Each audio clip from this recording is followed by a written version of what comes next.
নমস্কার বন্ধুরা, ওয়েলকাম সবাইকে। গত ক্লাসে বলেছিলাম যে আজকে তোমাদের তরঙ্গ দৈর্ঘ্য, কম্পাঙ্ক, তরঙ্গ পর্যায়কাল, তরঙ্গের বেগ বিস্তার সম্বন্ধে আলোচনা করব। আজকে তোমাদের এই টপিকসগুলি বুঝিয়ে দেব, তারপর সামনের ক্লাস থেকে এমসিকিউ সলভ করব। আজকে তোমাদের এগুলি বোঝানোর সময় একদম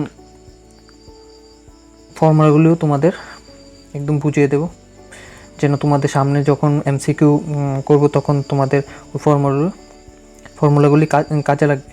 ওকে, তরঙ্গ দৈর্ঘ্য।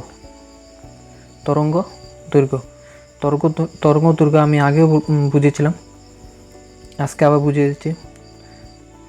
তরঙ্গে পরপর দুটি তরঙ্গ শীর্ষ বা পরপর দুটি তরঙ্গ পাদের মধ্যবর্তী দূরত্বকে তরঙ্গ দৈর্ঘ্য বলে। অনুর দৈর্ঘ্য তরঙ্গে যেমন শব্দ তরঙ্গ একটি অনুদৈর্ঘ্য তরঙ্গ, একটি ঘনীভবন ও একটি তনুভবনের মোট দৈর্ঘ্যকে তরঙ্গ দৈর্ঘ্য বলে। তরঙ্গ দৈর্ঘ্য কি দ্বারা? ল্যামডা, এটাকে ল্যামডা অক্ষর দ্বারা সূচিত করা হয়। আর তরঙ্গ দৈর্ঘ্যের একক অ্যাংস্ট্রম। কি অ্যাংস্ট্রম? এর উপর ফুটে এটাকে কি বলা হয়?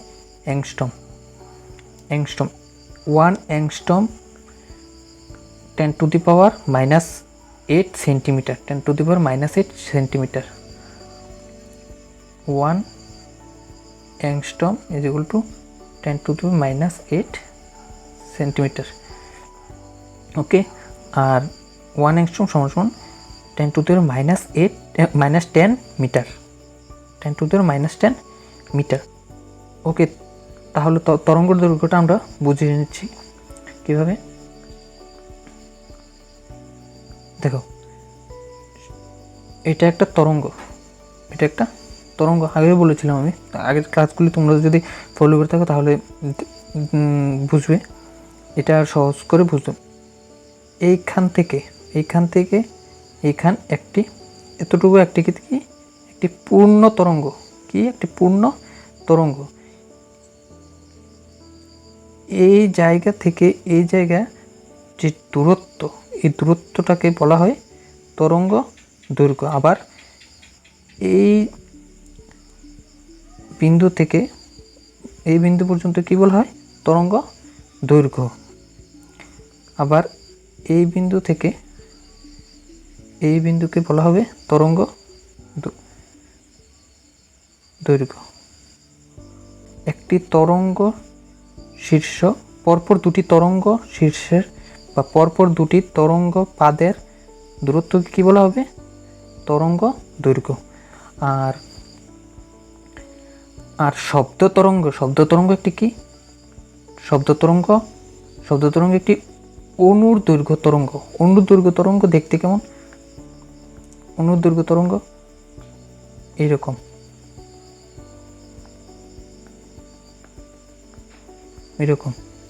এই যে এখানে শব্দ সৃষ্টি হচ্ছে, আর এটা বায়ুর মাধ্যমে আমাদের কানে এসে পৌঁছায়। এটা আর অনুদৈর্ঘ্য তরঙ্গের মধ্যে তরঙ্গ দৈর্ঘ্য কি? এটা একটা ঘনীভবন। এটাকে একটা ঘনীভবন, আর এটা একটা ঘনীভবন। এই ঘনীভবনের মধ্যবর্তী দূরত্বকে বলা হয় তরঙ্গ দৈর্ঘ্য। এটা শব্দ তরঙ্গ অর্থাৎ অনুদৈর্ঘ্য তরঙ্গের ক্ষেত্রে। আবার এটা একটা তনুভবন, আর আবার একটা তনুভবনের মধ্যে দূরত্বটাকে বলা হয় তরঙ্গ দৈর্ঘ্য। সেটাই বলা হয়েছে আমাদের এটা এখানে। এই যে একটি ঘনীভবন ও একটি তনুভবনের মোট দৈর্ঘ্যকে তরঙ্গ দৈর্ঘ্য বলে। বাস অতটুকুই বুঝে রাখলে হবে। নেক্সট, তরঙ্গের কম্পাঙ্ক। আচ্ছা, কম্পাঙ্ক তরঙ্গের গতিপথে অবস্থিত মাধ্যমের কোনো কণা প্রতি সেকেন্ডে যতগুলি পূর্ণকম্পন সম্পন্ন হয় সেই সংখ্যাকে ওই তরঙ্গের কম্পাঙ্ক বলে। কম্পাঙ্ককে সাধারণ n অক্ষর দ্বারা সূচিত করে, আর কম্পাঙ্কের একক সাইকেল পার সেকেন্ড। এটা হলো সিজিএস, এটা হবে সিজিএস আর এসএতে হবে হার্টস, সেটাই ইম্পর্ট্যান্ট, হার্টস, সেটা কি বলে হার্টস। আচ্ছা, কম্পাঙ্ক কি আমরা বুঝে নিচ্ছি। এখানে দেখো 3টি তরঙ্গ রয়েছে, 3টি তরঙ্গেরই তরঙ্গ দৈর্ঘ্য আলাদা আলাদা, অর্থাৎ এখানে পূর্ণ তরঙ্গের সংখ্যা গণে দিকে এখানে রয়েছে 2টি, এখানে 3টি, আর এখানে 4টি। অর্থাৎ আমরা যদি এখানে পূর্ণ তরঙ্গ যদি সেকেন্ডে 1 সেকেন্ডে 2টি পূর্ণ তরঙ্গ হয়, আর এখানে সেম 1 সেকেন্ডে টাইম সেম 2, 3, 4, এখানে হবে 1 সেকেন্ড, এখানেও সেম 1 সেকেন্ড, এখানে 1 সেকেন্ড। তাহলে আমরা বলতে পারি এক্ষেত্রে n ইজ ইকুয়াল টু কত, 2/1, এখানে n ইজ ইকুয়াল টু 3/1, আর এক্ষেত্রে n ইজ ইকুয়াল টু 4/1, অর্থাৎ 2 = 3 = 4, মানে প্রতি সেকেন্ডে পূর্ণ কম্পনের সংখ্যা, তাকেই কম্পাঙ্ক বলে। ওকে, অতটুকুই। নেক্সট কি, তরঙ্গের পর্যায়কাল। তরঙ্গের গতিপথে অবস্থিত মাধ্যমের কোন কণা যে সময়ে একটি পূর্ণ কম্পন সম্পন্ন করে তাকে ওই তরঙ্গের পর্যায়কাল বলে। পর্যায়কালকে এফ বা টি দ্বারা ক্যাপিটাল টি দ্বারা প্রকাশ করা হয়। ওকে, পর্যায়কালকে আমরা বুঝে নিচ্ছি। পর্যায়কাল, ধরো এটি একটি কি পেন্ডুলাম দুলছে। পেন্ডুলামটি যদি আমরা এখান থেকে এ থেকে ছেড়ে দিই, তাহলে পেন্ডুলামটি কী হবে, এখানে যাবে। পেন্ডুলামটি কী করবে, এ থেকে সিতে যাবে, তার মধ্যে ভি একটি বিন্দু আসবে। অর্থাৎ ধরো পেন্ডুলামটি এ থেকে সিতে যেতে এবং সি থেকে এতে পুনরায় আসতে কত সেকেন্ড, 1 সেকেন্ড টাইম প্রয়োজন হয়, 1 সেকেন্ড টাইম প্রয়োজন হয়। মানে পেন্ডুলামটির একটি কম্পন, অর্থাৎ পেন্ডুলামটির একটি পূর্ণ কম্পন সম্পূর্ণ হতে কত সময় লাগে, 1 সেকেন্ড। কত, 1 সেকেন্ড। অর্থাৎ পেন্ডুলামটির পর্যায়কাল কত হবে, 1। পেন্ডুলামটির পর্যায়কাল কত হবে, 1।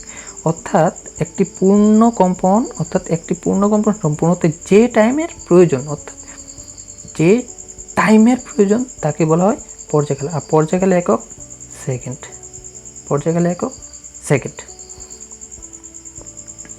ওকে, নেক্সট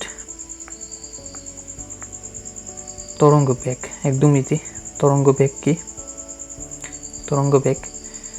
কোনো মাধ্যমের মধ্যে দিয়ে প্রতি সেকেন্ডে মানে 1 সেকেন্ডে কোনো তরঙ্গ যে দূরত্ব অতিক্রম করে তাকে ওই তরঙ্গের বেগ বলে। তরঙ্গ বেগকে ভি দ্বারা প্রকাশ করে, metre per second, kilometre per hour. Okay, একদম ইজি, বুঝিয়ে দিচ্ছি। এটা একটা কি তরঙ্গ, এই তরঙ্গের মধ্যে এখান থেকে একটি তরঙ্গ, এই তরঙ্গের যে দূরত্বটি ট্রাভেল করতে যে সময় লাগবে তাকেই তরঙ্গ বেগ বলে। মানে আমরা জানি কি ভি মানে বেগ, আমরা জানি কি বেগ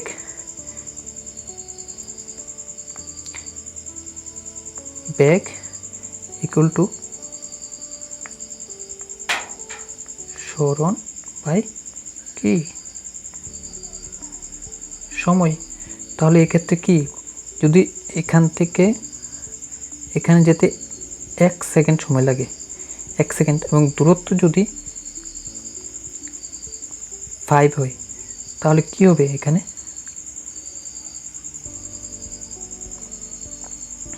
কি হবে, 5/1। আর 1টা কি টাইম, 1টা মানে টাইম। আমরা বলেছিলাম কি টাইম মানে কি? পর্যায়কাল। টাইম মানে পর্যায়কাল, ঠিক না? এর আগে আমরা বুঝেছিলাম টাইম মানে পর্যায়কাল। তাহলে এখানে যদি আমরা দেখি যে বেগ মানে ভি ইজ ইকুয়াল টু সরণ, মানে এটা সরণটা কি আবার? ল্যামডা। ল্যামডা না, এটা একটা কি তরঙ্গ দৈর্ঘ্য, এটা একটা তরঙ্গ দৈর্ঘ্য, মানে এটা কি আবার? ল্যামডা। তাহলে সরণ মানে ল্যামডা। আর সরণ বা সময়টা কি আবার? টি। তাহলে V is equal to N by T. T আবার কি? টি একটি পর্যায়কাল। টি কি? পর্যায়কাল। তাহলে আমরা বলতে পারি যে V is equal two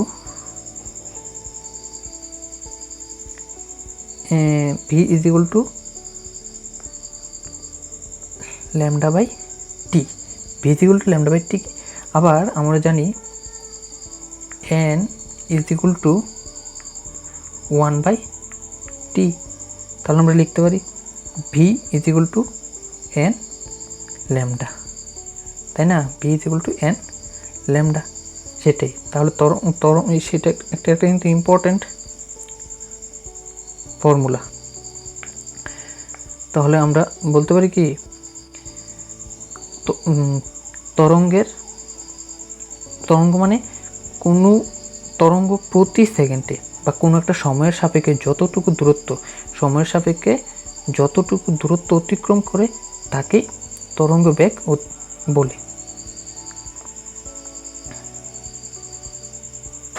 next, তরঙ্গের বিস্তার। একদম ইজি, সেটা একটা ইম্পর্টেন্ট না, কিন্তু তরঙ্গের বিস্তারটা জেনারেল কি? তরঙ্গের বিস্তার মানে এই যে এই বিন্দু থেকে তরঙ্গের এই উচ্চতাটাকে, বা এই বিন্দু থেকে এই উচ্চতাটাকে কি বলা হয়? তরঙ্গের বিস্তার। এখান থেকে তরঙ্গের বিস্তারের একক কি? তরঙ্গের বিস্তার একক মিটার। এসআই কি? মিটার। আর সিজে আছে কি হবে? সেন্টিমিটার, তাই না? তরঙ্গের বিস্তার একদম ইজি। আমরা নেক্সট চলে যাচ্ছি।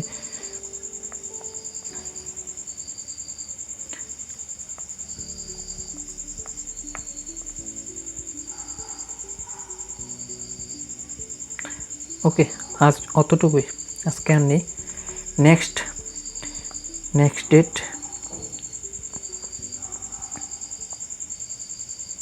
ওকে,